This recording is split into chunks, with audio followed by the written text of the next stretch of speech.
He was a beast on the football field, blocking for Hall of Fame running back Marcus Allen while with the Oakland Raiders.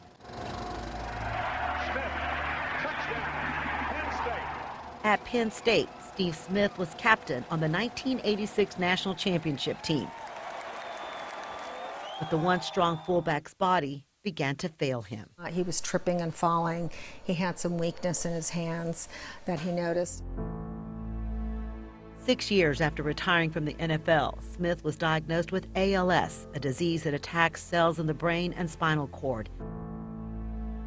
He can no longer walk, speak, or move. His wife, Chie, remembers the night he could no longer breathe on his own. And he just looked like he wasn't getting enough air, not gasping, but just looked extremely tired. He could barely talk. His face almost looked like it was melting. For 11 years now, he has spent his life on a ventilator and bedridden in his home. Our life pretty much centers around his daily care.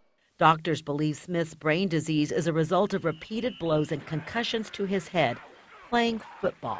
It's called chronic traumatic encephalopathy, or CTE. Smith now only communicates through a computer, which allows him to type with his eyes. Steve, did you have any idea that the concussions and playing football would ever lead to ALS? Never.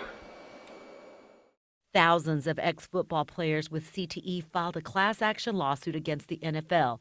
They settled the case for just over $1 billion. Players like Smith are set to receive $5 million each, money Smith's wife needs to help care for him. It's tremendously expensive. It's depleted our life savings. But now the families have a new problem, their own attorneys. Some of the attorneys want 25 to 40% of what the players are getting. That's on top of the $112.5 million the NFL has set aside for attorneys' fees.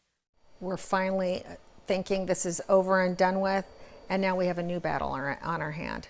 Chie Smith fired her attorney and is now being represented for free by lawyer Kat Waters. And in Steve Smith's case, his prior attorney has not shown the court that they performed individual work for Steve Smith in order to collect a fee. Smith's former attorney is filing for a lien on their reward so they won't be able to collect. More than a dozen NFL wives, including Chie Smith, are asking the judge to intervene and stop the attorneys from taking the money. Steve Smith now says if he knew football would have led to this, he never would have played.